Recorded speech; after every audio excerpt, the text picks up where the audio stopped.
நேயர்களே வணக்கம். இன்றைய அரசியல் அரங்கம் நிகழ்விற்கு கோபாலபுரம் ஏழுமலை என்ற ஒரு திராவிட முன்னேற்றக் கழக பேராளர்களில் ஒருவரான அண்ணன் அவர்கள் வந்திருக்கிறார். அவரை வரவேற்போம். வணக்கம் ஐயா. வணக்கம். உங்களுக்கு கோபாலபுரம் ஏழுமலை அந்த முன்னோட்டு, அது ஏன் அந்த கோபாலபுரம் வந்தது? அதாவது கோபாலபுரம் ஏழுமலைன்றது எனக்கு நானே கிடைச்ச எனக்கு பட்ட பெயரோ எதுவுமே கிடையாது. அது கழக நண்பர்களாலையும் கழக தோழர்களாலையும் என்னுடைய பழக்க வழக்கத்தினாலையும் எல்லார்கிட்டையும் வந்து அந்த பேர் வச்சு தான் கூப்பிட்டா தான் வருன்ற மாதிரி எல்லாம் பழகி அந்த பேர் வந்தது. அதுக்கான காரணம் என்னென்னா, தலைவர் குடும்பத்தோடு நான் நிறைய நெருங்கிய தொடர்பு இருந்ததுனால நிறைய பேர் என்னை ஒரு விஐபியாகவும் அவருடைய குடும்பத்தினுடைய கோபாலபுரத்திலே இருக்கு. ஆமாம், தலைவர் வீட்டுக்கு பின்னாடி எங்களோட வீடு. நாங்கள் ரொம்ப வருஷமாக ஒரு 1960ஸ்லேருந்தே நாங்கள் அங்கே இருக்கோம். மிகப்பெரிய இடம் எங்களுது. நாங்கள் பால் வச்சு எங்கள் வியாபாரம் பண்ணாங்க. எங்கள் அப்பாவோட தங்கச்சியோட வீடு தான் அது. நான் படித்தது வந்து ஒரு கூவத்தூர்னு ஒரு கிராமம். சரி, அந்த கிராமத்தில் தான் நான் படித்தேன். உங்களது குடும்பம் அங்கே இருந்தபோது கலைஞருடைய குடும்பம் அங்கே இருந்ததா? இல்லை, எனக்கு தெரிஞ்சு என்னோடய பாட்டி சொன்ன கதை பிரகாரம்னு பார்த்தீங்கன்னா அவங்க அதுக்கப்புறம் தான் வந்திருக்காங்க. சென்னையில் வந்து மாம்பழம், அதுக்கப்புறம் கோடம்பாக்கம், அதுக்கப்புறம் தான் கோபாலபுரம் வந்திருக்காங்க. அது கூட வந்ததுக்கான காரணம் வந்து நம்ம டைரக்டர் சொர்ணமும் அவர் தான் தலைவர் குடும்பத்தை அங்கே அழைச்சின்னு வந்ததாக ஒரு ஒரு பேச்சு தான். ஆனால் எனக்கு அவ்வளோ, ஏன்னா அந்தளவுக்கு நான் என்னோடய வயது கிடையாது சொல்கிறதுக்கு. ஆனால் 76 நான் சென்னை கோபாலபுரத்துக்கு வந்துட்டேன். எஸ்எஸ்எல்சி முடித்தோடனே கோபாலபுரத்துக்கு நான் கல்லூரி படிக்கிறதுக்காக நான் வந்தேன். ஆனால் அதுக்கு முன்னாடி நான் ஸ்கூலில் படிக்கிறப்போ கூட கலைஞரை பற்றியும் அதை பற்றி எங்கள் கிராமத்துலலாம் நாங்கள் நல்லா பேசுவோம். ஏன்னா ஒருங்கிணைந்த காஞ்சிபுரம் மாவட்டத்தை தான் எங்களோட மாவட்டம். அதில் அப்போல்லாம் பார்த்தீங்கன்னா காங்கிரஸுக்கும் திமுகவுக்கும் போட்டி நடக்கும். அதில் காங்கிரஸ்காரங்க என்ன பண்ணுவாங்கன்னா, எல்லாருமே நல்ல வசதியான குடும்பத்தில் சார்ந்தவங்களாகவும் இந்த மாதிரி எங்களை மாதிரி பின்பற்றப்பட்டவங்க தாழ்த்தப்பட்டவங்க தான் செங்கல்பட்டு டிஸ்ட்ரிக்டில் அதிகமாக இருப்பாங்க. அது பர்டிகுலராக எங்கள் தொகுதி மதுராந்தகம் தொகுதி வந்து வன்னியரும் எஸ்டியும் அதிகமாக இருப்பாங்க.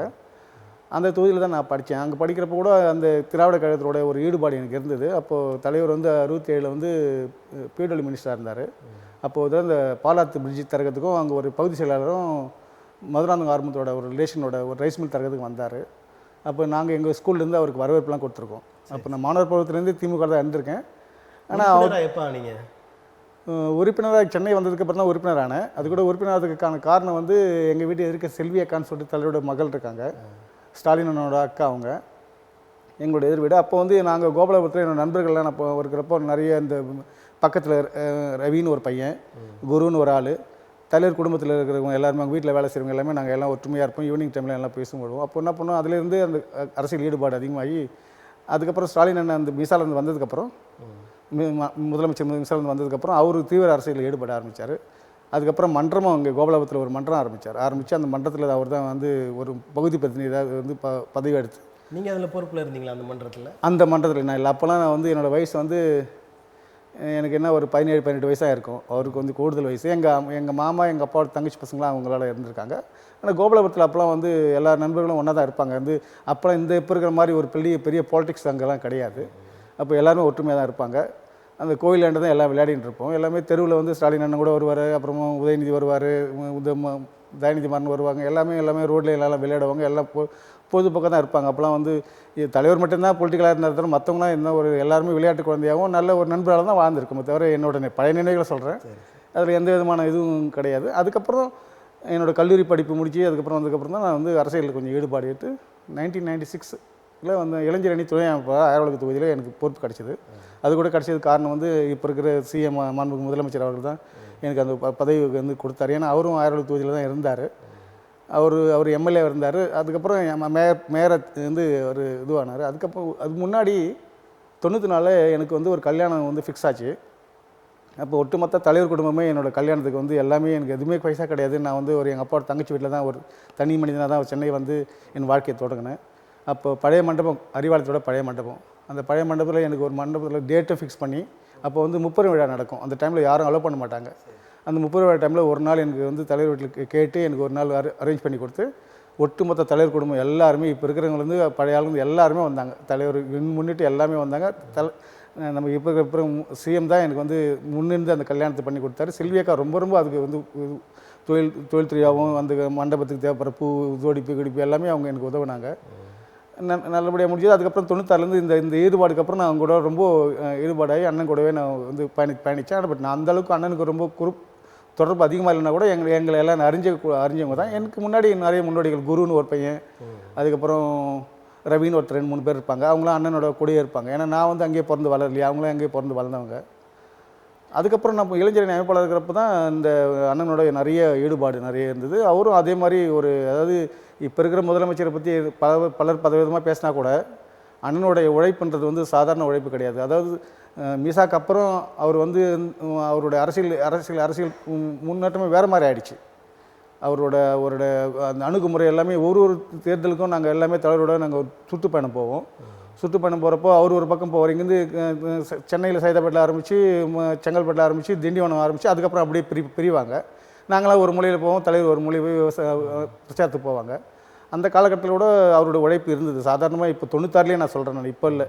அவருக்கு இன்றைக்கி வெற்றிக்கான காரணம் வந்து நிறைய விஷயத்தை நிறைய பேர் சொன்னால் கூட அவருடைய சாதாரணமாக கிடையாது. அவருடைய நேரத்தில் மிக அதிகமான நேரம் வந்து அவர் சுற்றுப்பயணத்துலேயும் மக்களை சந்திக்கிறதுலையும் தான் அவர் பயன்படுத்தினார். தவிர ஒரு உட்காந்தத்திலே அரசியல் பண்ணிலாம் அவர் வந்து வரல. இந்த அளவுக்கு நீங்கள் நெருக்கமாக இருந்திருக்கீங்க, பொறுப்புலையும் இருந்திருக்கீங்க. இப்போ அவர் முதலமைச்சர் என்ற நிலையில் இருக்கிறார். நீங்கள் உங்களுக்கு ஏன் பொறுப்பு கொடுக்கப்படவில்லை? இல்லை, இது அவரை நம்ம குறை சொல்கிறது நல்லது இல்லை.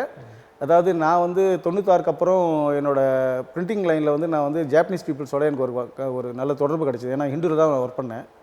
அதில் மிஷிபிஷி கம்பெனியோட எனக்கு ஒரு தொடர்பு கிடச்சிது. அதனால் நான் ஜப்பான் போயிட்டு பிரிண்டிங் தொழிலில் வந்து எல்லாருக்கும் என்ன கன்சல்டன்சி பண்ணுறது இது வரைக்கும் பண்ணிட்டுருக்கேன். உலகம் ஃபுல்லாக பண்ணுறேன், இந்தியா ஃபுல்லாக பண்ணியிருக்கேன்.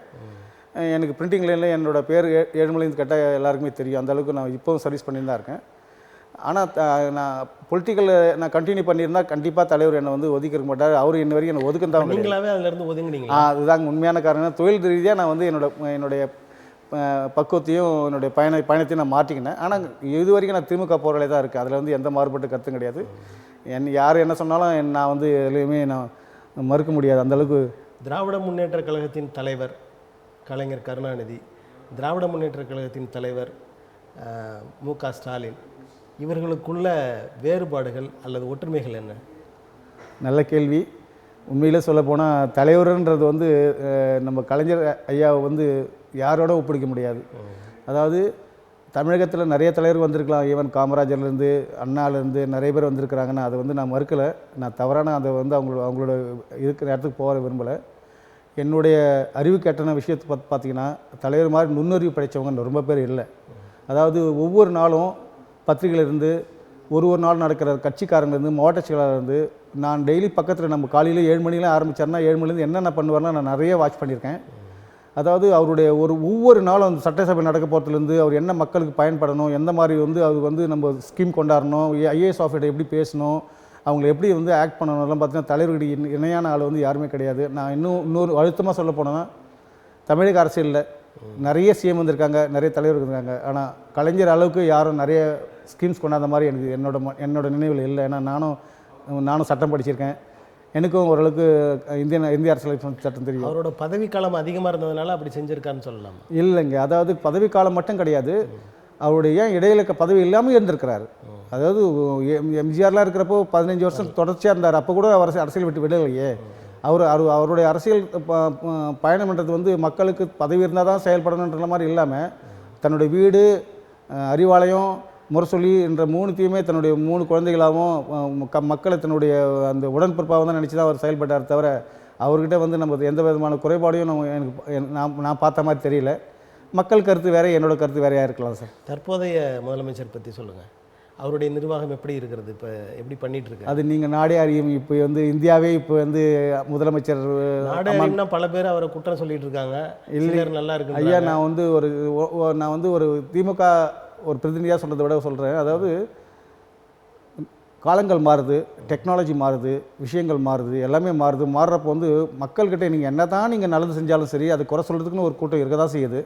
ஆனால் இருந்தாலும் எதையும் செய்யாமல் இருந்து வீட்டுக்குள்ளேயே அடங்கிக்கிறத விட எதையோ செய்யணுன்றதுக்காக இறங்கி இப்போ வந்து இன்றைக்கி நம்ம தமிழ்நாட்டில் இந்தியாவில் நல்ல முதலமைச்சர்னு ஒரு பேர் எடுக்கிறப்போ நம்ம தமிழ் மக்கள் சொல்லலாம், யாரோட சொல்கிறவங்க சொல்லி தான் இருப்பாங்க. ஆனால் அவரோட உழைப்பில் எனக்கு தெரிஞ்சு எந்த விதமான ஒரு வித்தியாசம் தெரிஞ்ச மாதிரி இல்லை. அவர் இன்றைக்கும் மக்களுக்கு தான் பயன் பண்ணுற மாதிரி ஒரு பயணத்தை தான் தொடர்ந்துட்டு இருக்கிறாரு. ஆனால் இதுக்கு எடுத்துக்காட்டு என்னென்னா, நாங்கள் வந்து ஆர்டினரி அவர் வந்து ஆயிரவிளக்கு தொகுதியில் இருக்கிறப்போவே பார்த்தீங்கன்னா எங்கேயாவது குடிசை எரிஞ்சாவோ இல்லை மக்கீஸ் காட்டில் எரிஞ்சாவோ இல்லை ஆலயவன் கோயில் எரிஞ்சாவோ என்ன பண்ண உடனடியே தலைவர்கிட்ட கேட்டு என்ன பண்ண உடனடியே தொகுதி போய் பார்க்கணும் போய் பார்ப்பார். அப்போவே அவர் அந்த ஈடுபாடில் இருந்தார். நான் அவர் கூட பயணிச்சிருக்கேன், எனக்கு பழக்கம் இருக்குது. அவரை வந்து எதுவுமே செய்யலைன்னு சொல்கிறது வந்து மக்களோட கருத்து தான் தவிர நம்ம கருத்து கிடையாது. என்னோட கருத்து என்னென்னா, மாண்பு முதலமைச்சரோட அணுகுமுறையும் இப்போ நடைமுறையும் பார்த்திங்கன்னா நல்லாவே நடந்து தான் இருக்குது. அதில் கொஞ்சம் கொஞ்சம் வித்தியாசம் இருக்கலாம். இப்போ மக்களுக்காக மகளிர் உரிமை தொகை 1000 ரூபாய் கொடுக்குறாரு. இதை வந்து எதிர்க்கட்சிகள் எப்படி விமர்சிக்கிறாங்கன்னா, இலவசம்னு ஒன்று கொடுத்து மக்களை சோம்பேறி ஆக்குறாங்க, இதெல்லாம் தேவையற்றது, ஆனால் வாக்குக்காக இவர் இப்படி செய்கிறார் அப்படின்னு சொல்கிறாங்க. அதாவது அரசியலமைப்பு சட்டத்தில் பார்த்திங்கன்னா ஒரு ஆட்சியாளர் வந்ததுக்கப்புறம் மக்களுக்கு வந்து அடிப்படை வசதிகள் செய்து கொடுத்தால் கூட மக்கள் திருப்தி அடையறதில்லை. மக்களுக்கு ஏதாவது நம்ம கொடுத்தா தான் அவங்க நினைவு வைத்துக்கிற மாதிரி ஒரு நிலைமை இப்போ இருக்கிற அரசியல் இருக்குது. அதனால என்ன தலைவர் என்ன பண்ணார், குடிசை மதி வாரி கொடுத்தாரு. அதுக்கப்புறம் அந்த வண்டி இந்த தொழிலாளர் ஒழிச்சார். அது மாதிரி தலைவர் வந்து இப்போ இருக்கிற குடும்பத்தில் வந்து பசங்க படிக்கணுன்றதுக்காகவும் மகளிர் எல்லாம் கொஞ்சம் வந்து முக்கியத்துவம், அதாவது மகளிர் வந்து இன்றைக்கி வந்தால் தான் அடுத்த தலைமுறையில் அவங்களோட ஒரு ஈடுபாடு இருக்கும், நம்ம சமுதாயம் வெற்றி பெறும், பொருளாதாரம் வெற்றி பெறும், நாடு வெற்றி பெறுன்ற ஒரு கருத்தில் தான் அந்த பணத்தை கொடுக்குறாங்களே தவிர, இந்த 1000 ரூபாய் கொடுத்தனால அவங்க வந்து மற்றவங்களாம் தவறாக சொல்கிறது வந்து என்னை பொறுத்த வரைக்கும் அது தவறான ஒரு அணுகுமுறை தான். கொடுப்பதை வாங்குவதே நல்லது, கொடுப்பதை கெடுப்பது வந்து நல்லது அல்ல. இது புதுமையாக ஒன்று சொல்லி, அதாவது மீனை கொடுக்கலாம், மீனை கொடுப்பதை விட மீன் பிடிக்க கற்றுக் கொடுப்பது நல்லதுன்னு ஒரு பழமொழி உண்டு இல்லை? அதாவது குழந்தைகள் நீங்கள் இலவசமாக கொடுக்குறப்பல அவங்களுக்கு வேலையை கொடுங்க, வேலை மூலமாக அவங்க சம்பாதிச்சுக்கிட்டுன்றாங்க. அதாவது உடனடியான எந்த விதமான ஒரு பொருளாதார திருத்தத்தையோ இல்லை வந்து ஒரு திருத்தத்தையோ நம்ம ஏற்படுத்துறது வந்து மிக சாம்பசியமான விஷயம் இல்லை, கொஞ்சம் கடினமான விஷயம் தான் நீங்கள் சொல்கிற மாதிரி. அதாவது ஒரு காலகட்டத்தில் நம்ம வந்து இந்திய அரசியலமைப்பு சட்டத்தில் வந்து இந்தியா இருக்கிறப்போ நம்மளுடைய வெங்கட்ராமன் சார் வந்து அப்போ மத்திய அரசில் இருந்தார், அவர் ஜனாதிபதியாக இருந்தார், எல்லாம் பண்ணார். அப்போ தான் இந்த திமுக இந்த தொழிற்பேட்டை 2 தொழிற்பேட்டை கொண்டாந்தார். அதுக்கப்புறம் மிகப்பெரிய தொழிற்சாலையை கொண்டு வரது வந்து தமிழக அரசியலால் மட்டும் முடியுன்றது வந்து ஒரு சாத்தியமான கூறு கிடையாது. ஏன்னா அதாவது நம்ம வந்து ஒரு கான்ஸ்டியூஷனில் நம்ம டிஃப்ரெண்ட் ஸ்டேட்ஸில் வர ஒரு நம்ம நாட்டில் இருக்கிறோம். Is is a federal government of Indian government. இதில் everybody have the rights. It's not only particularly Tamil Nadu government has to be finished and they can take the actions. It has to be டிஸ்லைஸ் to the central government and state government also. நம்ம particular Tamil Nadu government மட்டுமே பண்ணலன்னு சொல்கிறது வந்து நம்மளோட கருத்து கிடையாது. For example அதுக்கு ஒரு உதாரணம் சொல்கிறேன். இன்றைக்கி இருக்கிற ட்ரேட் சென்டர்னு ஒன்று இருக்குது தமிழ்நாட்டில், நீங்கள் பார்க்குற நந்தனம் இருக்குது. அந்த ட்ரேட் சென்டர் உருவாக்கத்தை வந்து மாண்புமிகு பழைய முரசொலி மாறன் சார் அதுக்கு நல்ல ஒரு முயற்சி எடுத்தார். அப்போ என்னாச்சுன்னா சென்ட்ரல் கவர்மெண்ட்டில் அந்த இடம் வந்து டிஃபென்ஸோட இடம். அந்த டிஃபென்ஸோட இடத்த வந்து நம்ம வந்து ஒரு தொழிலுக்கு நம்ம கொண்டாடணும்னு சொல்லிட்டு நம்ம தமிழ்நாட்டில் நம்ம ட்ரை பண்ணால் கூட அதை நம்ம வந்து நடைமுறைப்படுத்திருக்க முடியாது. அந்த காலகட்டத்தில் வந்து டிஆர் பாலு அந்த தொகுதி எம்பி, அவருக்கு ஒப்பீனியன் கொடுக்கணும். முரசொலி மாறன் வந்து வர்த்தகத்துறை அமைச்சர், வாஜ்பாய் வந்து அவங்க வந்து ஒரு பிரதம மந்திரியாக இருந்தாங்க. எல்லாருடைய மனநிலை ஒற்று போனதுனால இன்றைக்கி நம்ம வந்து ஒரு மிகப்பெரிய ஒரு பொருளாதார மாற்றத்தையும் அன்றாட நம்ம வந்து ஒரு பொருளாதார எல்லா எக்ஸிபிஷன்ஸ்லாம் கவனிக்கிறோம். இதை மாதிரி ஒற்றுமையாக இருந்து நம்ம செயல்பட்டால் ஒழிய நம்ம தமிழகத்தை வந்து நம்ம வேலைவாய்ப்பில் நம்ம முக்கியத்துவம் கொடுக்க முடியும்னு நினைக்கிறது வந்து கொஞ்சம் தவறான ஒரு நம்ம நினைக்கிறோம். கூடிய சீக்கிரத்தில் அதை எல்லாமே வருங்காலத்தில் இருக்கிற எல்லாருமே யங்ஸ்டர்ஸ் படித்தவங்க நல்ல ஐபிஎஸ் ஐஏஎஸ்லாம் இருக்கிறதுனால கண்டிப்பாக மாறுதல் ஏற்படும், அது கண்டிப்பாக மாற்றுவாங்க. இப்போ நீங்கள் முரசொலி மாறனை பற்றியும் பேசுனீங்க. முரசொலி மாறன் வந்து கலைஞரை அவருடைய கருத்துக்களுக்கு ஏற்ப ஆட்டுவித்தார் அப்படின்ற ஒரு கருத்து உண்டு.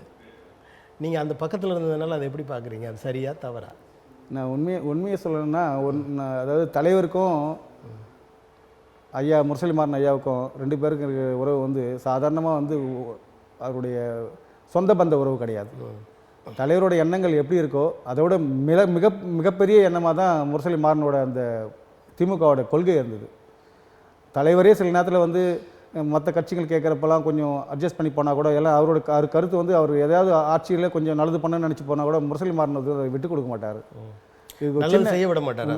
No only person acting control the government, control the DMK. தொண்டர்களை எல்லாம் சரியாக மதிக்க மாட்டார் முரசொலி மாறன். இல்லை, அவரோட பாலிடிக்ஸ் பார்த்தீங்கன்னா அவர் கீழ்மட்ட பாலிடிக்ஸ் அவர் பண்ணவே இல்லை. அவர் வந்து ஒன்லி டெல்லி பாலிடிக்ஸ் மட்டும்தான் பார்த்துருந்தார். ரெண்டாவது தலைவரோட சேர்ந்து குடும்ப பாலிடிக்ஸ் எப்படி ஆட்சி பண்ணியிருந்தார் தவிர கீழ்த்தட்ட மக்களுக்கெல்லாம் அவருக்கு வந்து பழக்கம். ஆனாலும் எல்லா மாவட்ட செயலாளரும் எல்லா கட்சிக்காரங்களும் நன்றாக அவங்க வந்து முரசொலி மாறனோட அவருடைய கேரக்டர் நல்லா தெரியும். அவரோட ஸ்ட்ரெயிட் ஃபார்வர்ட்னஸ், அவருடைய வந்து டிசிஷன் மேக்கிங் எல்லாமே நல்லாயிருக்கும்.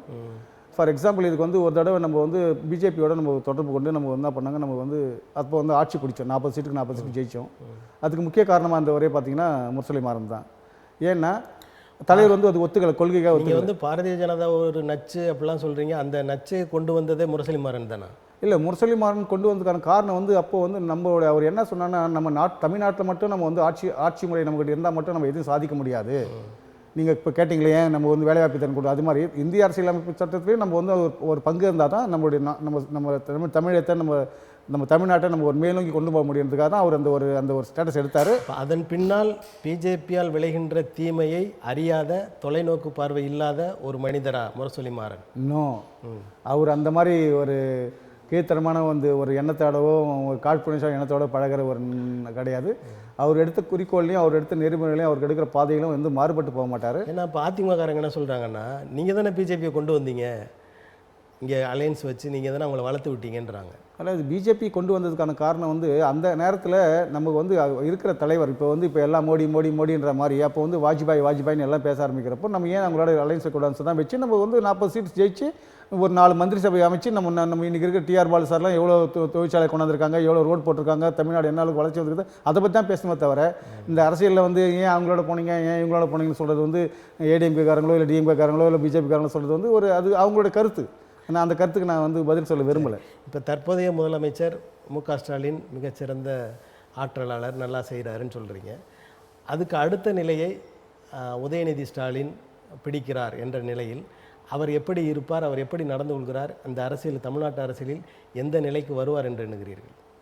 நல்ல கருத்து தான்.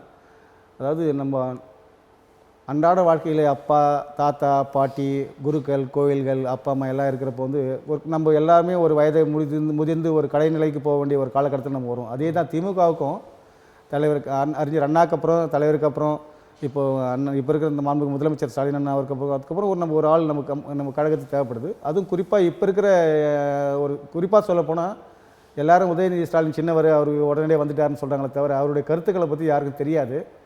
அவருடைய இன்றைக்கி கூட எடுத்து பாருங்கள், அவருடைய கொள்கையில் வந்து மாண்புமிகு முதலமைச்சரோட அவர் இடாப்பிடியான ஒரு கொள்கை ரீதியில் தான் இருக்கிறார். அது வந்து அந்த திராவிட கழகத்தினோட கொள்கை ரீதியில் வந்து அண்ணா எப்படி இருந்தாரோ, கலைஞர் இருந்தால் அதே மாதிரி கொள்கை வந்து எடுத்த உடனே இருக்கிற ஒரு நல்ல பகுப்பாளராக இருக்கிறார் தான் என்னோட கருத்து. சனாதனத்தை பற்றி பேசிட்டு வம்பில் மாட்டிகிட்டு இருக்காரு, நிறைய வழக்குகள்லாம் மாட்டியிருக்காரு, அதை பற்றி என்ன? அதுதான் சொல்ல வரேன். அதான் சனாதனத்தை வந்து ஒரு சாதாரண ஒரு மனிதனோட வாழ்க்கையில் வந்து அது எந்த பகுதி, எந்த வாழ்க்கை, எப்படி இருந்தாங்கன்றதை பற்றி ஒரு பகுத்தான ஒரு வகையானது. ஆனாலும் திராவிட கழகன்றது வந்து நம்ம காப்பாற்றிக்க வேண்டிய ஒரு வேலி, நம்ம காப்பாற்றிக்கூட நம்ம தமிழ் மொழியை காப்பாற்றக்கூடிய ஒரு வேலி. நம்ம திராவிட கழகத்தை வச்சு தான் நம்ம தமிழ்நாட்டில் இன்றைக்கி வரைக்கும் எல்லாம் அண்ணா திராவிட முன்னேற்ற கழகத்தில் ஆரம்பித்து எல்லாருமே இன்றைக்கி இருக்கிற வரைக்கும் நம்ம இன்றைக்கி காப்பாற்றிருக்கிறதுக்கான காரணம் வந்து அரசியலமைப்பு சட்டத்தில் வந்து நம்ம அது முன்னாடி வைக்கிறதுனால தான் மக்கள் அதை விரும்பி என்ன பண்ணுறாங்க, நமக்கு வாக்களிக்கிறாங்க. அந்த வாக்களித்தை வச்சு தான் நம்ம இன்றைக்கி அந்த வேலையோடு இருக்கிறோம். அந்த விஷயத்தில் வந்து உதயநிதியோட போக்கு, உதயநிதி அவர்கள் சொன்ன கருத்துக்களை வந்து மு.க. ஸ்டாலின் எப்பவும் தொட்டதில்லைன்னு நினைக்கிறேன். ஓரளவுக்கு தொட்டிருப்பார், ஆனால் இந்த அளவுக்கு போயிருக்க மாட்டார். இல்லை, அதாவது கலைஞர் அதை செய்தார். ஆமாம். இப்போ கலைஞருக்கு பிறகு உதயநிதி என்ற நிலை வருமா? கண்டிப்பாக வரும். அதாவது அதுதான் நான் இப்போ சொல்ல வந்தேன். அதாவது தலைவர்கிட்ட இருக்க எப்படி அந்த கொள்கை ரீதியான மனப்பக்குவம் இருக்கோ அதே மனப்பக்குவம் நான் உதயநிதி தம்பிக்கிட்டே நான் பார்த்துருக்கேன். எப்படி பார்த்துருக்கேன்னா, ஒரு சில தலைவரோட மீட்டிங்லையோ இல்லை வந்து பதில் சொல்கிற விதமோ அவங்களுக்கு வந்து மாண்புமிகு முதலமைச்சர் கூட என்ன பண்ணால் பொறுமையாக அவங்க கேட்குற கேள்விக்கு நினச்சி அதுக்கப்புறம் பதில் சொல்லுவார். ஆனால் கலைஞர் தலைவர் இருக்காங்க பார்த்தீங்களா, அவங்க பதில் சொல்ல கேள்வி கேட்கறது முடிக்கிறதுக்குள்ள பதில் சொல்லுவார். அதே மாதிரி இப்போ உதயநிதியும் பார்த்தீங்கன்னா அவங்க மற்றவங்க கேள்வி கேட்டு முடிக்கிறது கூட நல்ல தரமான 1-2 பதில் கூட நல்லா தான் சொல்கிறாரு. அரசியலுக்கு இப்போ தேவைப்படுற விஷயம் அதுதான். அதாவது மக்கள்கிட்ட நம்ம வந்து என்ன சொல்கிறோம் அந்த மக்கள் போய் சேருதா இல்லையா. எனக்கு தெரிஞ்சு என்னோட இந்த 60 வயசு 65 வயசு நான் கிட்ட வந்துட்டேன். கண்டிப்பாக உதயநிதியோட ஒரு வழி நேர்மையாக போய் கட்சிக்காரங்களை நம்ம அரவணைச்சு போனார்னா நிச்சயமாக அடுத்தது அவர் வந்து நம்ம மாண்புமிகு முதலமைச்சருக்கு அடுத்தது அவர் ஆட்சி பொறுப்பு வரதுக்கான வாய்ப்புகள் இருக்குது. பாராளுமன்ற தேர்தல், நாடாளுமன்ற தேர்தல் நமக்கு நடந்து முடிஞ்சிருச்சு, இன்னும் நடந்துட்டு இருக்கு.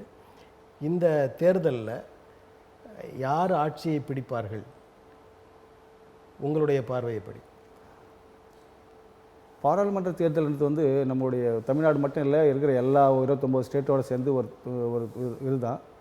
ஆனால் எனக்கு தெரிஞ்சு எலெக்ஷன் அனௌன்ஸ் பண்ணுறதுக்கு முன்னாடி இருந்த ஒரு கருத்து கணிப்பும் ஒரு ட்ரெண்டும் பார்த்திங்கன்னா இப்போ வந்து மாறி இருக்குது. அதுக்கான காரணம் வந்து தமிழக முதல்வருடைய ஒரு தனி மாறுபட்ட ஒரு பிடிப்பினையோட அவர் வந்து ஒரு போர்ட்ஃபோலியோ மாதிரி ஒரு ஆயுதத்தை வர்றாரு.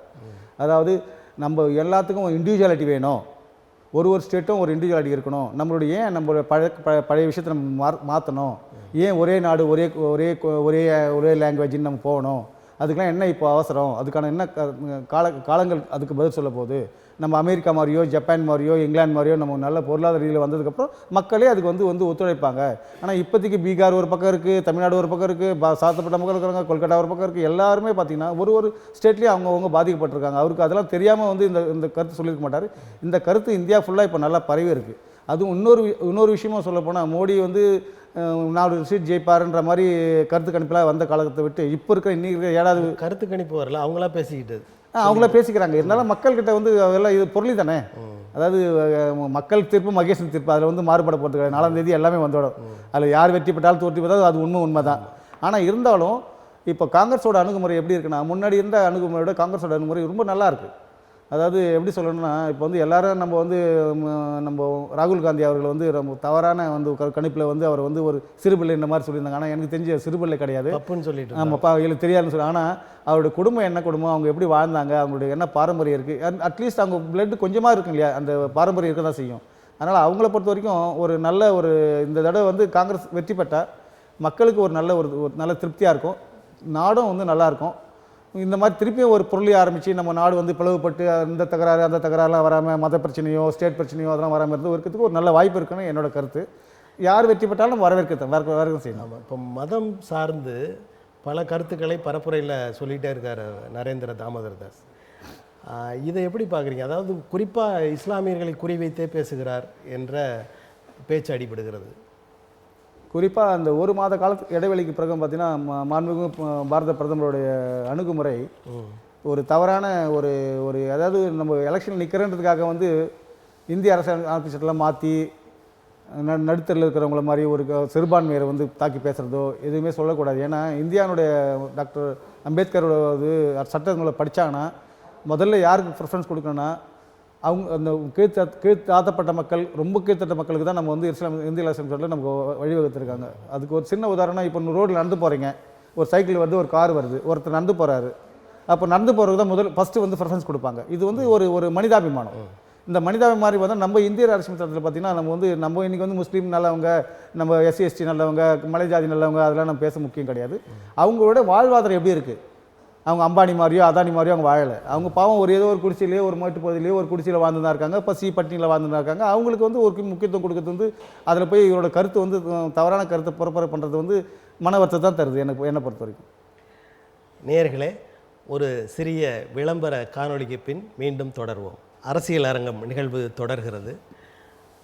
அதாவது பாரதிய ஜனதா கட்சியின் தமிழ்நாடு தலைவர் அண்ணாமலை அவர்கள் உங்கள் வீட்டுக்கு பக்கத்தில் இருக்கிற அந்த கிருஷ்ணர் கோயிலுக்கு வந்து போகிறார். அதை பற்றி என்ன நினைக்கிறீங்க? இது நல்ல கேள்வி தான். அதாவது ராமர் கோயில் திறக்கிறாங்கன்னு சொல்லிட்டு இந்தியா ஃபுல்லாக பிஜேபிக்காரங்க ஒரு விளம்பரம் பண்ணுறாங்க.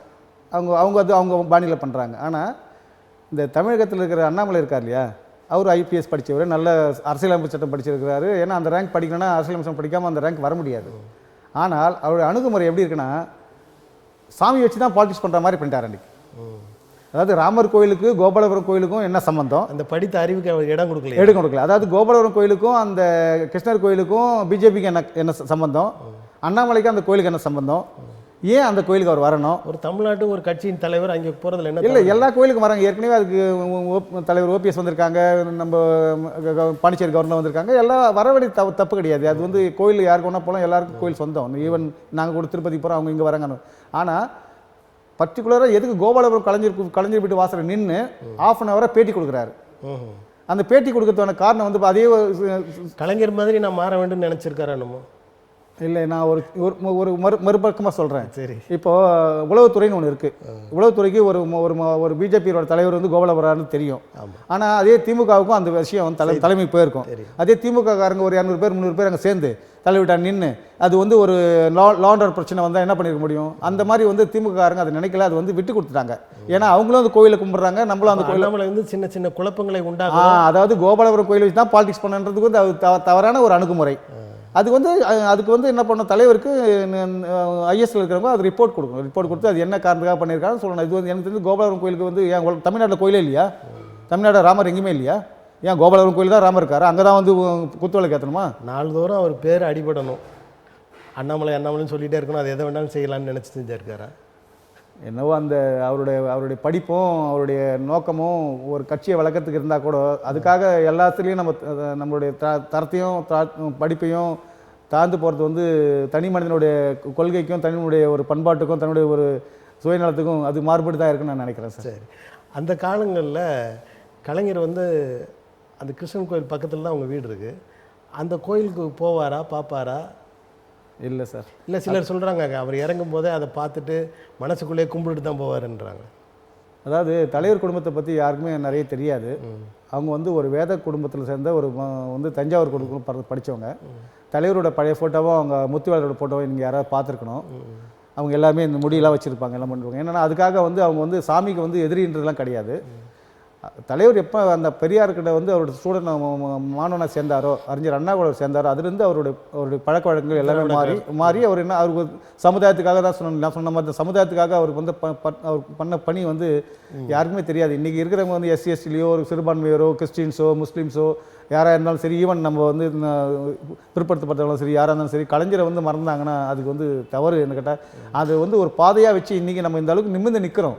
தமிழ்நாட்டில் இல்லைனா இன்றைக்கி எங்கேயோ வெற்றி போயிடுவாங்க. இப்போ கூட இந்த எலெக்ஷன் கூட நம்ம மாண்புமிகு முதலமைச்சர் சொல்கிற விஷயம் என்னென்னா, நம்ம பிஜேபிக்கோ மற்றவங்களுக்கோ நம்ம எதிரி கிடையாது, ஆனால் நம்ம தன்மானத்தையும் நம்முடைய கொள்கையும் நம்முடைய பாரம்பரியத்தையும் நம்ம காப்பாற்றிக்கணும் தான் அவர் சொல்கிறாரு தவிர வேறு வந்து மாறுபட்ட கருத்து கிடையாது. என்னோட கருத்து அதுதான். அவர் சாமி கும்பிட்றாரு, கும்பிட்றது வந்து அது அவங்களோட குடும்பம். ஏன்னா என்றைக்கும் அண்ணியும் சாமி கும்பிட்றாங்க. நான் கூட முதலமைச்சர் பதவியேற்ற அன்னைக்கு கூட நான் வந்து ஒரு விளம்பரம் கொடுத்துருந்தேன். அவர் 2வது முறையாக நீங்கள் வந்து தலைவர் பதவியேற்றிருக்கீங்க, முதல் முறையாக நீங்கள் சிஎம் பதவியேற்றிருக்கீங்க, அதுக்கு முதல் காரணம் வந்து உங்களோட பரப்புரையும் ஒரு காரணம், 2வது தம்பியோட பரப்புரையும் காரணம். இதை விட ஒரு பங்கு மேலே போனால் மக்களுடைய மனமாற்றம் ஒரு முக்கியம், அதுக்கு மேலே போனால் அண்ணியோட பிரார்த்தனை ஒரு முக்கியம்னு சொல்லிட்டு நான் வந்து ஒரு பக்கம் விளம்பரம் நான் கொடுத்துருக்கேன். ஏன்னா காரணம்னா இதுதான் உண்மை. நம்ம வந்து நமக்கு வந்து ஒரு மக்கள் மனமாற்றம் இல்லாமல் மக்களுடைய மனமாற்றம் மாறினா தான் நம்ம ஓட்டு பேங்க் அதிகம். இதில் அந்த குடும்பத்தில் ஒரு பெரிய முரணா தெரியல. கலைஞர் வந்து இறை மறுப்பாளர், முதலமைச்சர் ஸ்டாலின் அவர்கள் வந்து கண்டிருப்பார் இல்லை கண்டுக்காமல் இருப்பார், ஆனால் இறை மறுப்பாளர் மாதிரி காமிச்சிப்பார். மொத்தமாகவே உதயநிதி வந்து இறை மறுப்பாளர் அப்படின்ற நிலையில் இருக்கார். ஆனால் அவங்க வீட்டில் உதயநிதியோட அம்மா அப்படி இருக்காங்களே, இது அந்த குடும்பத்திற்குள்ளே எதுவும் சிக்கலை ஏற்படுத்தலையா, இல்லை அது மக்களுக்கு வேறு மாதிரியாக தெரியலையா?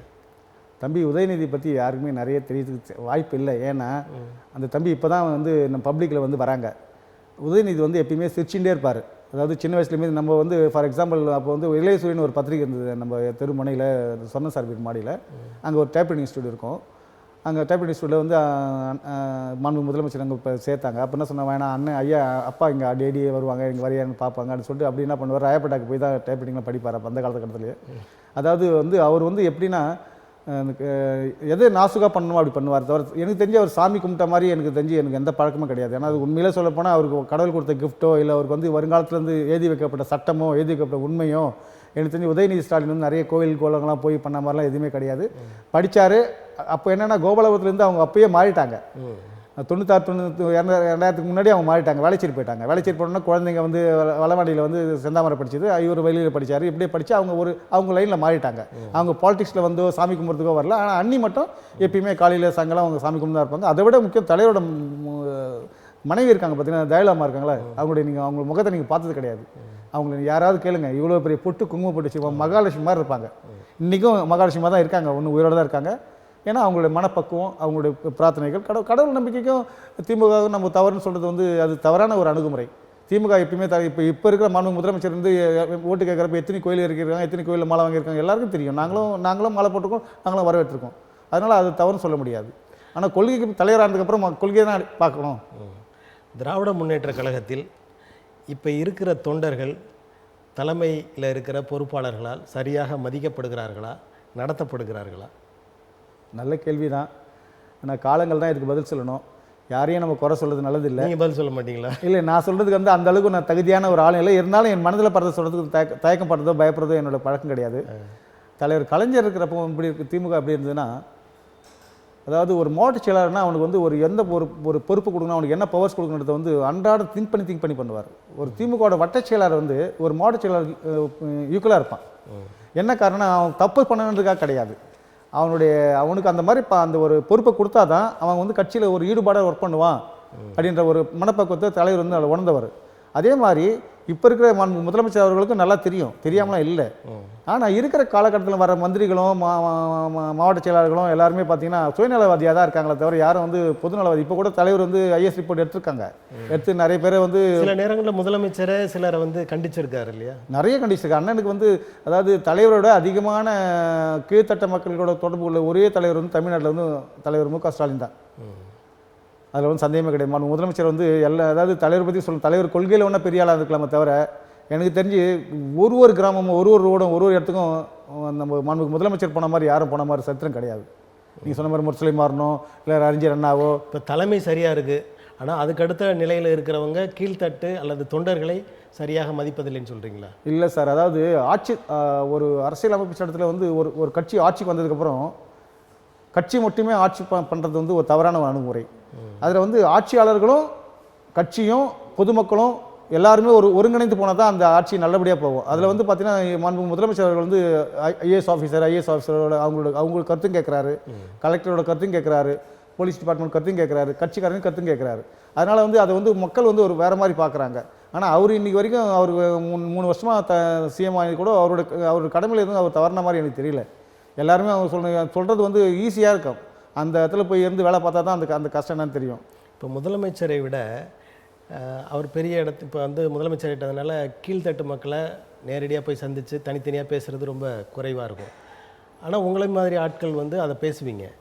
அப்படிப்பட்ட சூழலில் அந்த தொண்டர்களோட மனநிலை எப்படி இருக்கிறது? ஏன்னா இது வந்து காலங்காலமாக இருக்கிற வாக்கு வங்கி. அந்த தொண்டர்கள் அவருடைய மனநிலை எப்படி இருக்குது? அதாவது தலைவருக்கு அப்புறம் தற்போதைய மாண்புமிகு முதலமைச்சரோட அணுகுமுறைகள் கூட இருந்தாலும் கூட இப்போ இருக்கிற கழக தொண்டர்களோட ஒரு அதிருப்தி இருக்க தான் செய்யுது. நான் நல்லாவே அது உணர்ந்துக்கிறேன். ஏன்னா தலைமை கழகத்துலேயும் சரி எல்லாருமே அவங்க வந்து அது கரெக்டாக ஸ்ட்ரீம்லைன் பண்ணுறதுக்கு வந்து அவருக்கு வந்து சரியான ஒரு வாய்ப்பு கொடுக்க மாட்டேன்றாங்க. அது வந்து அவருக்கு தலைவர் நாலேஜுக்கு போச்சுன்னா கண்டிப்பாக இப்போ வந்து அவருக்கு நாலேஜுக்கு போயிருக்கு, இப்போ அவர் போகணும் இல்லை. ஆனால் இருந்தாலும் கட்சிக்காரங்கிட்ட நல்ல அதிருப்தி இருந்தது வந்து எல்லாம் தெரியுது. அது உதயநிதி ஸ்டாலின் வந்து இப்போ வந்து சரி கட்டின்னு இருக்காரு. அவர் என்ன பண்ணுறாருன்னா ரொம்ப வயசானவங்க இருக்காங்களா அவங்களுக்கு வேறு யாருக்க மாற்றி கொடுக்கலாமா, இளைஞர்கள் நிறைய பேர் கொண்டாடலாமா, திருப்பி எப்படி கட்சியை பலப்படுத்தலான்றது வந்து அவர் உதயநிதி ஐயா தம்பி வந்து நல்லா அது வந்து சரிவர செஞ்சுன்னு தான் இருக்காங்க. இருந்தாலும் குறை கூறி தான் இருப்பாங்க, இல்லாதவங்க எல்லாம் சொல்லி தான் இருப்பாங்க. ஆனால் உண்மையிலே திமுகவில் வந்து இப்போதைக்கு ஒரு களை எடுக்கலன்னா கஷ்டம்தான். ஏன்னா இப்போ நம்ம ஜெயிச்சிட்டோம்னு சொல்லிட்டு நம்ம மாற்றட்டின்னு இருக்கிறோமே தவிர வேற்று அணியில் இருக்கிறவங்க யாரும் வளமாக இல்லாததுனால நமக்கு வந்து அந்த வாய்ப்பை மக்கள் அளிச்சிருக்காங்க.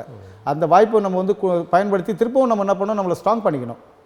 நம்மளோட உழைப்பையும் நம்ம வந்து இப்போ நம்ம தலைவர் சொன்ன மாதிரி இந்த உதவித்தொகை கொடுக்குது அது கொடுக்குது இது மாதிரி நம்ம நிறைய ஸ்கீம் செய்ய மக்கள் மத்தியில் ஒரு நாள் படும். ஒரு நாளைக்கு 10 ரூபா கொடுத்து பஸ்ஸில் போடுறவங்க ஒரு நாள் 2வது நாள் 10 ரூபா இல்லைன்னா பஸ்ஸில் போடணும், அவங்களுக்கு அந்த கஷ்டம் தெரிய தானே செய்யும். எல்லாம் சொன்னால் 10 ரூபா தானே அப்படின்னு சொல்லுவாங்க. ஆனால் அது வந்து அது ஒரு வேல்யூ இருக்குது. Value additions very very important.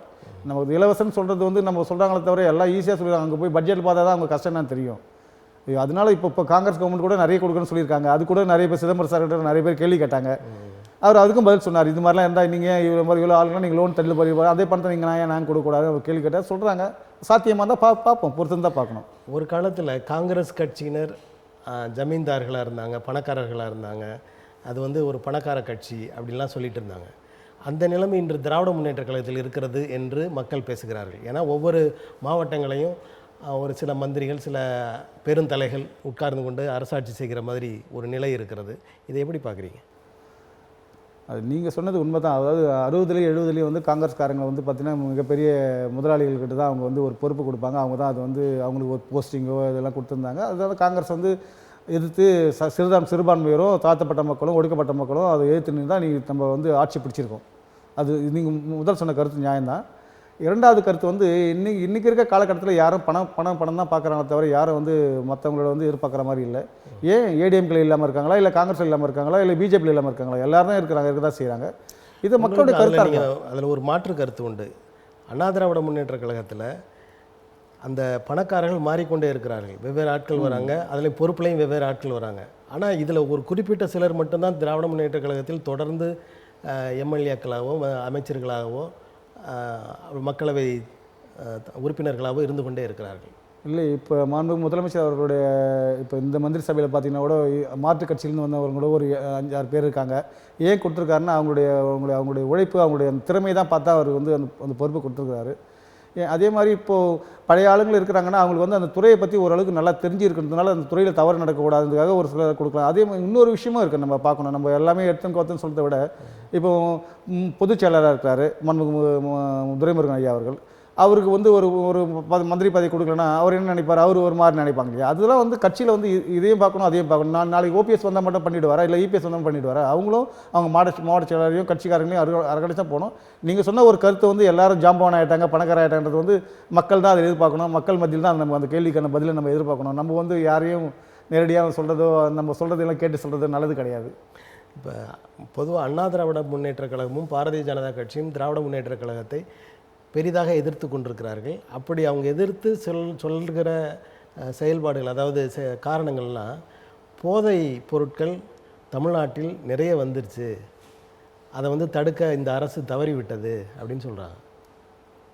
அதாவது தமிழ்நாட்டில் வந்து இப்போ வந்து ராம்தாஸ் சொல்கிறாரு குடிக்கூடாதுன்னு சொல்கிறாரு. ஆனால் யார் அந்த ஊரில் போனால் கிராமத்தில் இருக்க அவங்க ஆளுங்க நிறைய குடிக்கிறாங்க, எல்லாம் பண்ணுறாங்க. அவங்க தானாக திருடனா பார்த்து திருந்தால் விட திட்டி ஒழிக்க முடியாத மாதிரி மக்களே தானாக திருந்தால் தான் உண்டு.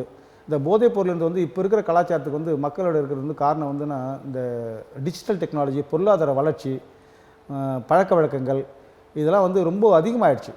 நம்ம காவல்துறையோ இந்த ஆட்சியாளரையோ நம்ம குறை சொல்கிறது வந்து ஒரு ஈஸியான சொல்லிடுறோம். ஆனால் பசங்களுக்கு வந்து என்ன மாதிரி அவங்களுக்கு வந்து அந்த உதவி தேவைப்படுறது அவங்களோட சொசைட்டியை வச்சிருது.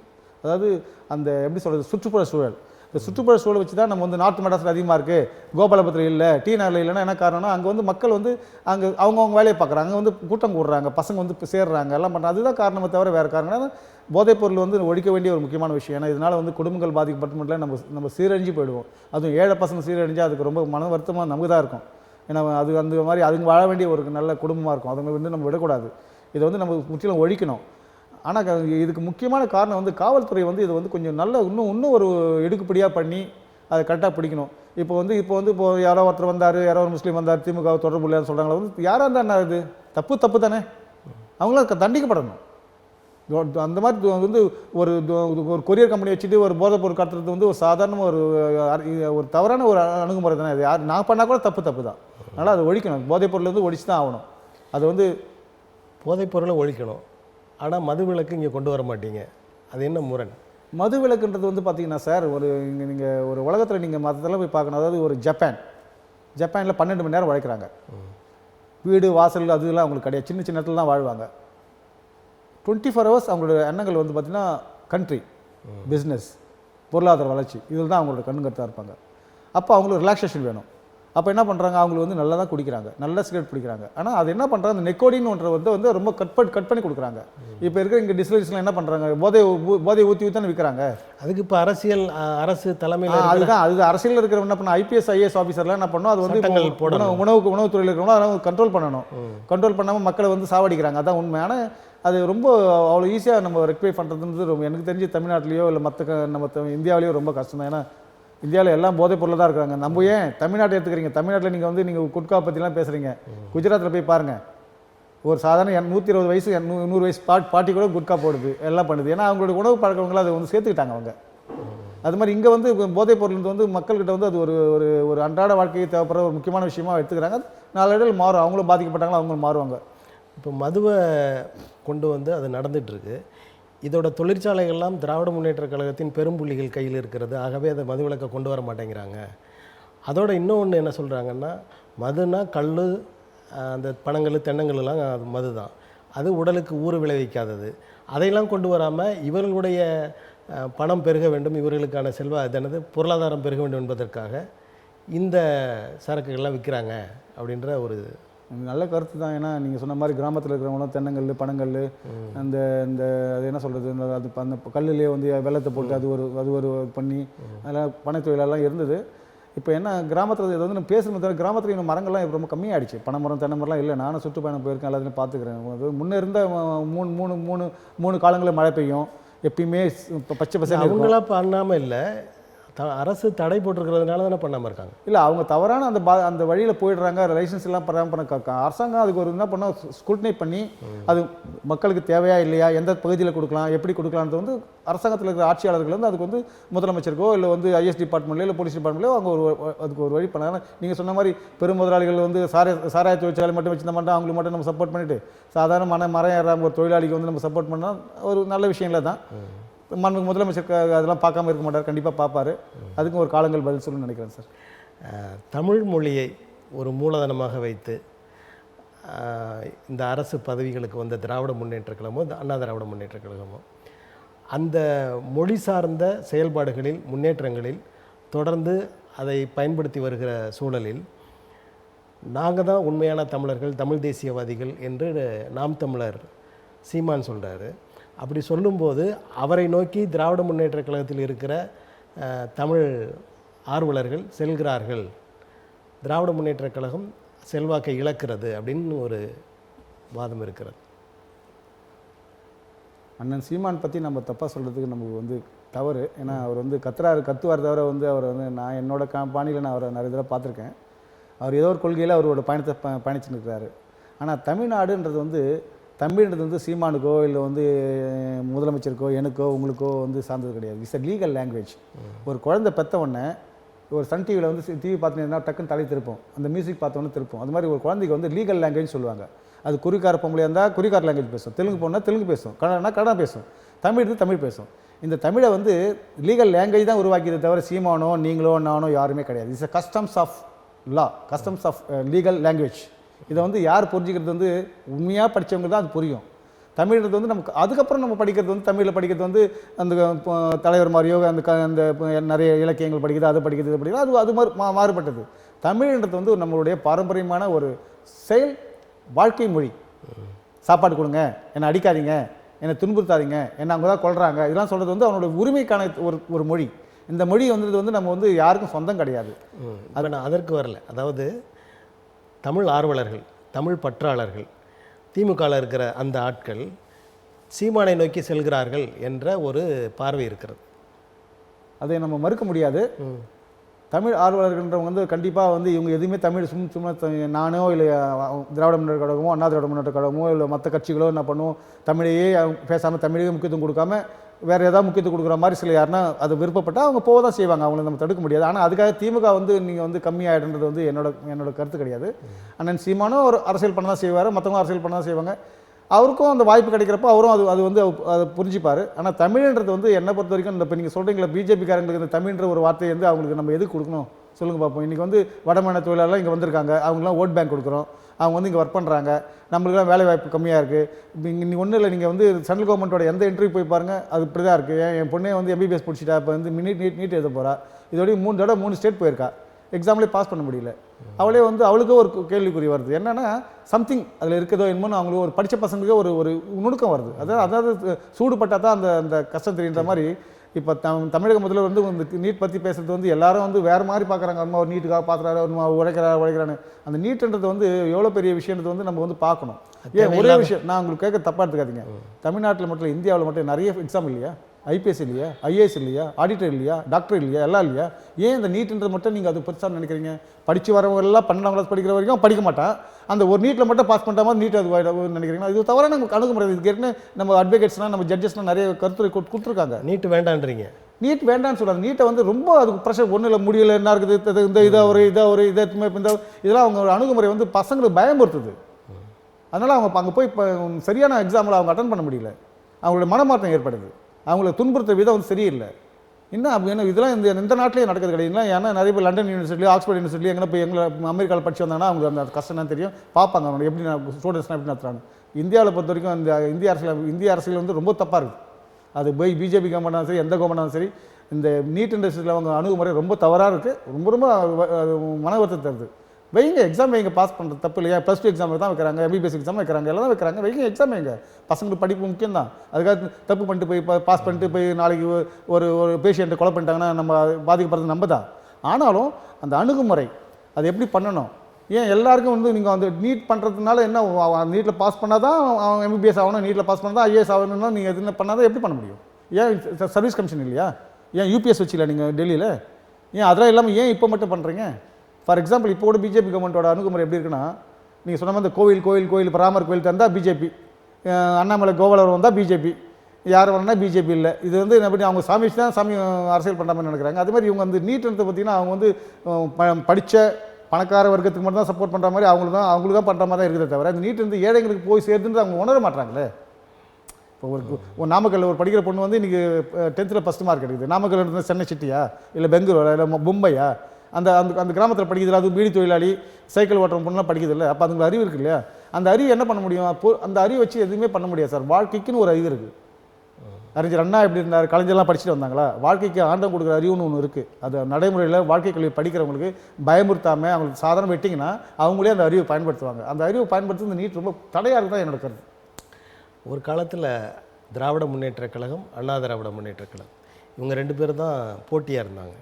இப்போ நாங்கள் தான் போட்டின்னு பாரதிய ஜனதா கட்சி உள்ளே வந்திருக்காங்க. இது வந்து அண்ணா திராவிட முன்னேற்றக் கழகத்திற்கு பலவீனமா, பாரதிய ஜனதா கட்சிக்கு பலமா? கண்டிப்பாக பாரதிய ஜனதா கட்சிக்கு பலம் தான். அண்ணா திராவிட முன்னேற்ற வந்து பலவீனம் தான். ஏன்னா என்றைக்கு ஜெயலலிதா அம்மா இறந்தாங்களோ அன்றைக்கே அந்த கட்சியில் வந்து ஒரு மாதிரி ஆயிடுச்சு. அதுலேயும் குறிப்பாக பார்த்தீங்கன்னா இன்றைக்கி செங்கோட்டையன் சாரும் ஒரு பக்கம் வந்து ஏதோ ஒரு பக்கம் பேசிகிட்டு இருக்கிறாரு. உண்மையாக சொல்லப்போனால் அந்த ஜெயலலிதா இறப்புக்கு அப்புறம் வந்து செங்கோட்டையன், சசிகலா இவங்க எல்லாம் டிஸ்கஸ் பண்ணுறப்போ வந்து சசிகலா தான் ஓபிஎஸ் வந்து நியமனம் பண்ணுறாங்க. ஏன்னா கோவத்தூரில் எங்கள் அண்ணன் தான் எம்எல்ஏ இருந்தார். அவர் தான் அந்த ரெஸ்டார்ட்லாம் புக் பண்ணி கொடுத்தாரு. அவர் ஏடிஎம்கில் எம்எல்ஏ அவர் வாசுதேவன் சொல்லிட்டு இருந்தார். அவர் என்று ஃபோன் பண்ணி சொல்லுவார். ஆனால் என்ன காரணம்னா அவங்க வந்து பிஜேபி வந்து வெங்கைய நாயுடு அவங்க எல்லாம் சேர்ந்து என்ன பண்ணாங்க, நம்ம எப்படியாவது இவங்க வழியாக தான் அந்த தோல் தான் பயணம் பண்ணுற மாதிரி தான் அவங்க வந்தாங்களே தவிர அதனால இவங்க அவங்களுக்கு இடம் கொடுத்துட்டாங்க. இவங்க வந்து சம்மந்தி முக்கியமா, மாப்பிள்ளை முக்கியமா, பொண்ணு முக்கியமாலாம் பார்க்காம என்ன பண்ணாங்க, எல்லாத்தையும் தாராவாத்துட்டு இப்போ நடுத்தரில் நிற்கிறாங்க.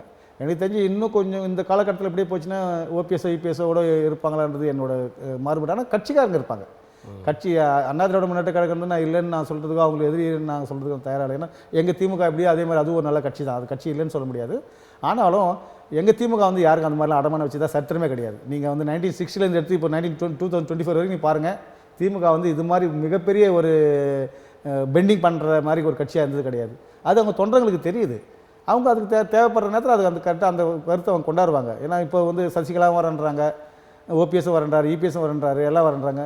மேபி எனக்கு தெரிஞ்சு இப்போ இருக்கிற பொலிட்டிக்கல் ஸ்ட்ரென்த்தில் பார்த்தீங்கன்னா ஏடிஎம்கேல ஆஸ் பர் மை நாலேஜ் அந்த லேடி தான் கிங் மேக்கராக இருப்பான்னு நினைக்கிறேன். என்ன காரணம்னா அவங்ககிட்ட தான் அந்த எல்லாமே இருக்குது. ஏன்னா ஏற்கனவே அவங்க தான் வேலை வாங்கியிருக்காங்க, அவங்களே எல்லாமே வேலை முடிச்சிட்டாங்க அவங்க. அப்போ அப்படின்றப்போ அவங்ககிட்ட தான் திறமை இருக்குன்னு அர்த்தம். இப்போ இந்த மக்களவைத் தேர்தலில் அண்ணா திராவிட முன்னேற்ற கழகம் ஒரு இடம் கூட பெறாவிட்டால் அந்த கழகம் மிகவும் பலவீனமான ஒரு நிலையில் போய்விடும், அல்லது அந்த கட்சியை கலைந்து போகும் என்ற பேச்சுகள் எல்லாம் அடிபடுகிறது. உங்களுடைய பார்வை எப்படி? இது தவறான ஒரு அணுகுமுறை நம்ம நினைக்கிறோம்.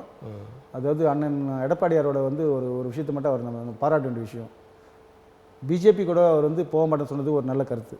ரெண்டாவது பிஜேபி கூட போக மாட்டேன்னு சொன்னது காரணம் வந்து தமிழ்நாட்டில் நடக்கிற அந்த ஒரு விஷயம். அதாவது அவர் என்ன நினைக்கிறாருன்னா தோத்தா கூட பரவாயில்ல, ஆனால் கட்சியை காப்பாற்றணும் அப்படின்ற ஒரு நல்ல நிலைப்பாடில் இருக்கார் அவர். அந்த நிலைப்பாட்டில் தான் இந்த முடிவு எடுத்தார் அவர். அதனால் அவர் தோக்கத்தை பற்றியோ அதை பற்றி அவர் கவலையே படல. ஏடிஎம்கேல இருக்கிற எல்லா தொண்டரும் கவலையே படல. அவங்கள பொறுத்த வரைக்கும் பிஜேபி கண்டிப்பாக அவங்க முதல் எதிரியாக தான் அவங்க எல்லா தொண்டரும் நினைக்கிறாங்களே தவிர திமுக எதிரியாக அவங்க நினைக்கவே இல்லை. இப்போ அந்த சாதகம் வந்து நம்ம திராவிட முன்னேற்ற கழகத்துக்கு அது அனுகூலமாக அமைஞ்சிருக்கு. பிஜேபி என்ன பண்ணுறாங்கன்னா, பிஜேபி நிறைய இந்த தடவை பார்த்திங்கன்னா வந்து தேர்தல் ஆணையம் வந்து மிக தவறான ஒரு அணுகுமுறை தான் பயன்படுத்தியிருக்காங்க. ராஜா சார் பிடிக்குது, அவங்க பிடிக்கும். ஒரு கோயம்புத்தூரில் மட்டும், ஈரோட்டில் மட்டும், கல்கட்டாலேருந்து டெல்லியிலேருந்து அந்த பிஜேபி அந்த எம்பளம் வந்து எத்தனை கோடி பண்ணி அட்டை அடிச்சிருப்பாங்கன்னு நினைக்கிறீங்க? சர்வே எடுத்து பார்க்க சொல்லுங்கள், உளவுத்துறை எடுத்து பார்க்க சொல்லுங்கள். எந்த கட்சியும் கிடையாது. அந்த அளவுக்கு பண்ணியிருக்காங்க. ரோட் ஷோவில் எல்லாம் பண்ணியிருக்காங்க. நீங்கள் பிரிண்டிங் மீடியாவில் இருக்கிறது. ஆமாம், எங்களுக்கு தெரியும். ஏன்னா எந்த இடத்துல பண்ணுறாங்க, எவ்வளோ குவான்டிட்டி பண்ணுறாங்க, என்ன பண்ணுறாங்கன்னு நமக்கு எல்லாமே தெரியும். தேர்தல் ஆணையம் என்ன பண்ண, ஒரு பில்லை கொடுத்தா அதை காமிச்சு என்ன பண்ணால் அந்த ஆஃபீஸர் ஸ்க்ரூட்டினிங் ஆஃபீஸர் பண்ணிட்டு போயிடுவார், அவ்வளோதான். ஆனால் பிஜேபி தான் இந்த மக்களவை தேர்தலில் அதிகமான பணம் சொல்லப்படுற கட்சி பிஜேபி தான். தமிழ்நாட்டை பொறுத்த இந்தியா ஃபுல்லாகவே அதில் ஒன்றும் சந்த மாறுபட்ட கருத்தே கிடையாது. தமிழ்நாட்டில் வந்து திமுகலாம் செலவு பண்ண மாதிரி எனக்கு தெரியல. யாருமே அவர்கள் செலவு பண்ணதற்கு தகுந்தவாறு இடங்கள் அதிகமாக கிடைக்கிற வாய்ப்பு இருக்கா? இல்லை சார், பிஜேபிக்கான ஓட் பேங்க் வந்து எந்த காரணத்தை கொண்டும் வந்து கம்மியாகனு யாரும் கணிச்சாங்கன்னா தப்பு. அது கண்டிப்பாக, அதாவது ஒரு ஒரு ஒரு செடியை வைக்கிறோம், அது செடி வளர்றது வந்து எட்டவனை வச்சனாலே வந்து அது வந்து பங்கி போகாது. அது குறிப்பிட்ட ஸ்டேஜுக்கு வந்ததுக்கப்புறம் தான் அது பெரிய மரமாவதா இல்லையான்னு நம்ம பார்க்க முடியும். அதனால் பிஜேபி வந்து 5% 10% வரைக்கும் வருது, 20% வரைக்கும் வரதுக்கான வாய்ப்பு இருக்க தான் செய்யும். அதுக்காக அது வந்து நாளைக்கு தமிழ்நாட்டே பிடிச்சின்னு சொல்கிறது வந்து அது எனக்கு தெரிஞ்சு என்னோட அறிவில் பண்ணி அது ரொம்ப கஷ்டம் தான்.